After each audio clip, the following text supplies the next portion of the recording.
Story 1. He had terrible gun safety skills to the point that he would point his pistol at family and friends and go pew pew pew, as if it were a joke. I left him as soon as he pointed it at me. His family was shocked I had left him over something so simple. Story 2. Saw screenshots of her begging another guy to touch her intimately while she was in a relationship with me. Outside of all the betrayal, pain, and disrespect, I mostly just felt disgust. Story 3. He was obsessed with kids. He told me his dream was to buy a house so he could throw birthday parties for kids with autism he didn't know in his basement. When I told him most parents wouldn't be okay with having their kid in some random guy's basement, he was truly shocked.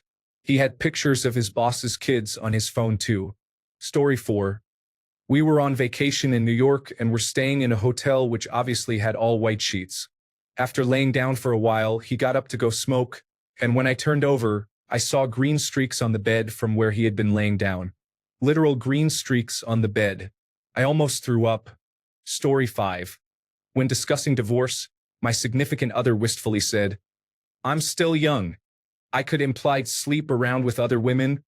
This disgusted me because I had basically begged him for intimacy for 4 years before I gave up on that and tried to get him to hold my hand or even just sit by me on the couch. Apparently, the marriage was over for him the second our kids were born, and I just didn't find out about it until later. Although it still disgusts me, I think a bit of that is healthy now. I needed a few disgusting moments to realize I was the only one who cared, and you can't repair a boat when the other person in it keeps pulling out their chainsaw and going to town. Story 6.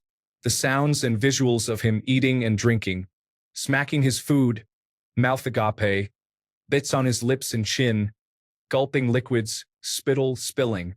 Every meal his napkin or towel looked like a crime scene at a barbecue. Granted, I probably have some misophonia tendencies, but I couldn't get beyond his eating. Story 7. After a year and a half of dating, he reveals that he believes women posting provocatively posed pictures of themselves online have no right to be upset if strangers come up and touch or assault them. I was baffled. This man had asked me if he could kiss me the first time he kissed me. He had always been incredibly respectful to me. So I asked if I posted a posed bikini picture on Instagram and some random man saw it, then groped me in front of him, if he'd think that was okay. And he said yes. In hindsight, I realize he must have only respected me because I behaved in a way that he deemed worthy of respect. It horrified me to know he believed he'd be justified in assaulting other women if they behaved differently. I also found him saving provocatively posed pictures of women we both knew as acquaintances on his phone. I'm not one for policing what people look at in general, and I wouldn't have cared if he was saving random adult content or Instagram model photos or whatever, but our coworker, like someone you actually talk to in person, you're going to save her photos off her Facebook? That's creepy to me. Story 8. Some of these are very serious. I'll add some levity. I once watched my middle school boyfriend eat a Chef Boyardee ravioli out of his bare hand and was so nauseated by the sight that I, an immature 7th grader, proceeded to end the relationship by fully ignoring him for 2 weeks until he broke up with me. I just couldn't look at him without remembering the sight of a ravioli sliding around in his palm. God, it still makes me sick, actually. Story 9. Sexually manipulating, coercing, and assaulting me throughout our very long marriage. When I finally had enough and left, I talked to my female friends about it and confessed my experience, to which they said that it was often rape that I experienced and they would have left long ago and that he had been abusing me, as he didn't respond well to no and often ignored it. So he knows this and that his views on sex and how he treated me like a ragdoll had been an issue the entire marriage, because I was very forthright about it. When I explained to him how I was not ever coming back to him and informed him that it was abuse and named it all, his response was, "Well, you emotionally abused me by denying me sex. We had sex no less than 3 times a week, always including me giving him oral, which I did to keep the peace and not have him angry with me and giving me attitude or the silent treatment, which was the normal experience otherwise. He's a despicable person, and I'm angry I let him treat me that way for 2 decades. What makes me most angry is he thinks he's a victim and has made himself out to be just that by going to every mutual friend we ever had and telling them his version of the divorce. He'll never admit that he's a rapist." Story 10. He told me he watched a specific adult video of a girl involved with a horse at least once a year. He also got very offended that I didn't let him suck my breasts when I had just had a baby. It didn't sit right with me to sexualize me feeding my child. I saved my own life by leaving him. Story 11. Found out she cheated on her ex-boyfriend before we met. She eventually told him, but instead of coming clean, she lied that the guy had raped her, which was a complete lie. She dated the other guy behind her boyfriend's back for months and manipulated him for being upset at her. I ignored this very obvious red flag and kept dating her until pretty much the exact same situation happened in our relationship. Using false sexual assault as a way to avoid shame and accountability is beyond wrong. Story 12. Called his own sister a fat, shamed his niece's sexuality, and used his schizophrenic mother's condition as a cover-up to go to college parties. For example, I'm comforting my mom, she's having an episode, while he is actually at a college party. Also, he hid alcohol in a toilet and drank it later on. Story 13. My ex-girlfriend of 8 years was unable to acknowledge that her actions had caused me emotional and physical pain. I laid it all out as to how and why her actions had the effects they did, and she gave me the most empty, blank stare I've ever seen. She did not care a single bit about what she had done or the effects. At this point, I was just trying to salvage a friendship, but when I realized she didn't care at all I felt was disgust. Story 14. Never showered. Their mom was treating them as her spouse. She even referred to herself as their wife, and that was 5 minutes before we broke up. Their obsession with their breeding kink and horse genitalia. Never asked for consent, tried to go without protection immediately in the relationship with coercion. That should have been the stop sign, and it wasn't. Story 15. As a mid-30-year-old man, he lived with his dad as a caretaker. That part didn't bother me. The fact that he had no idea how to access his own money in his bank account he shared with his father did. Also, he hid his drinking and drug use. He disrespected me in my own house by smoking pot around my daughter. Additionally, he had some sexual fetishes that I was not on board with. Why I stuck around as long as I did is something I worked out in therapy. Story 16. Considered being privately racist absolutely normal and acceptable. Her social circle would regularly harass or publicly humiliate ethnic minorities, and she would laugh but not actively join in. For example, at university, they would seek out black students to ask how they found it living in Ireland, how long they had been learning English, and whether they were going back home after their studies, even when they knew they were Irish too. She asked me not to cause a scene or make trouble with her friend group because it would be rude. Story 17. Caught her lying multiple times about not doing hard drugs anymore. She also decided to show me her drunk texts to her ex that she sent a week before asking me to be official when we had been talking for 3 months. Story 18. I dated a 48-year-old man, and anytime I think about him, I am disgusted. Witnessing blatant lies as he attempted to casually justify them. Making fun of a child for getting sick and throwing up at an event. Getting his friends to agree with him. Saying minimum wage, maximum loser, and being proud of himself for saying it. Total lack of empathy. Him being upset at anyone for just dyeing their hair an unnatural color. Just ridiculous, critical, and bullying behavior.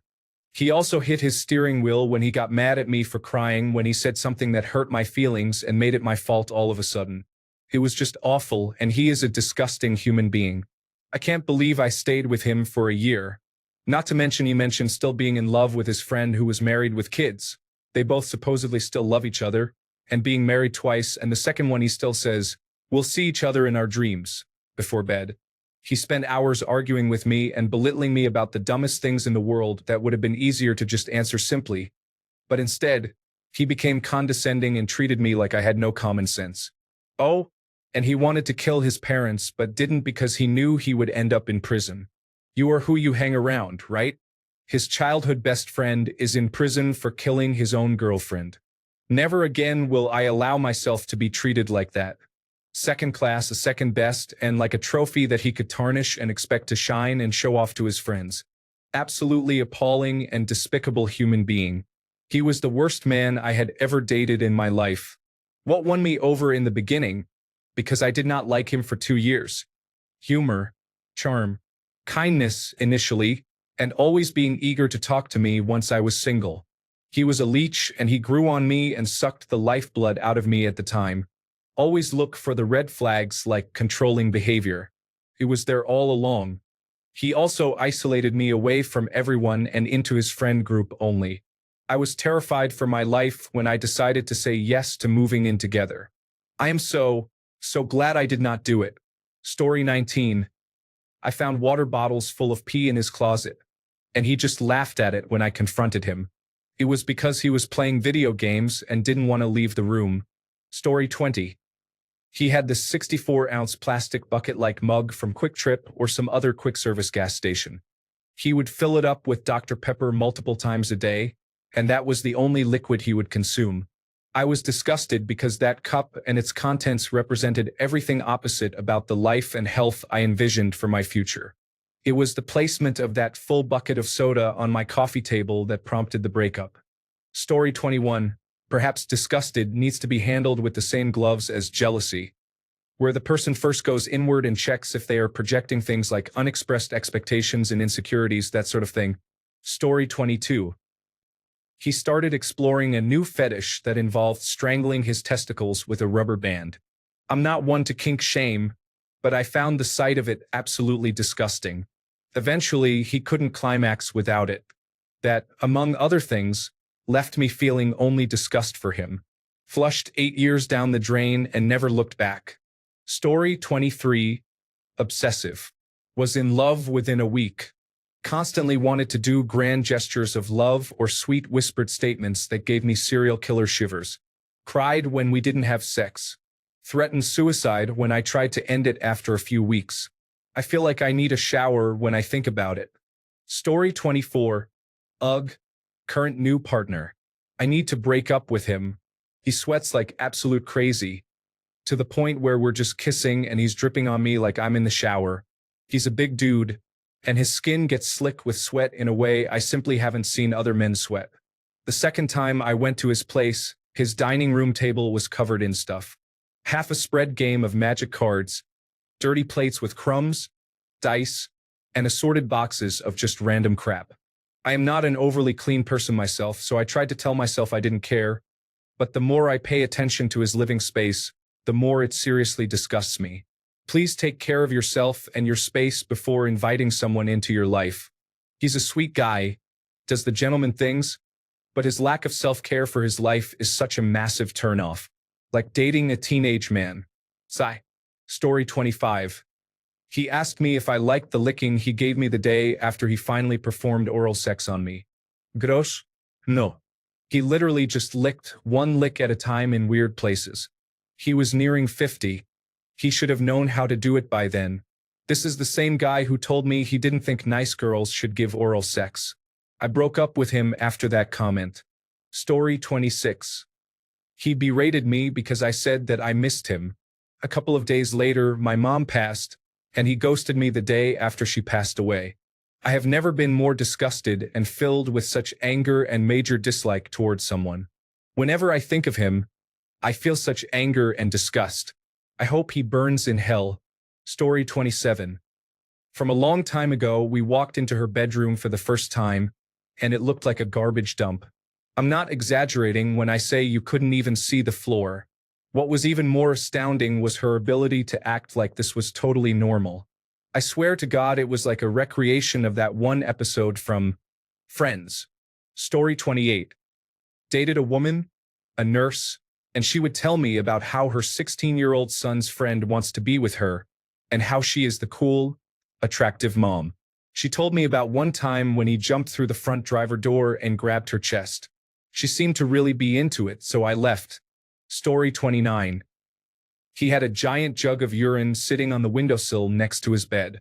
When I asked him about it, he said he did not want to leave his room, so he just urinated in the jug because he lived with women, and they took too long in the one bathroom they all shared. Story 30. This was my college boyfriend, an emotionally abusive relationship. I distinctly remember this one time he was coming to me, down the street. I had an out-of-body moment. I saw myself seeing him as if we were complete strangers. I was grossed out by him, My exact thoughts were, I'm dating this? Story 31. I realized that she was not a moral and honest person and that she was slowly pulling me down with her. It didn't become really evident until after we moved in together. But it was stuff like casually shoplifting an item because the line was long and she couldn't be bothered to wait. I would never keep an item a friend had lent me upon discovering they couldn't remember whom they had lent it to, knowing they weren't expecting it back. I'm not comfortable lying for personal gain or trying to claim money I know I'm not entitled to. Lying about an item not having been delivered to get a refund. Keeping all the cash and postage stamps in a wallet found in the street and planning to throw the rest away. None of it was murder or caused serious harm to anyone, but over time it gave me the big ick. It was such a slow creep of behavior that it kind of normalized it in our household, and I realized I hated that. It just wasn't me. I couldn't respect someone who was basically an opportunistic petty thief, even though she could be very generous and kind in other ways.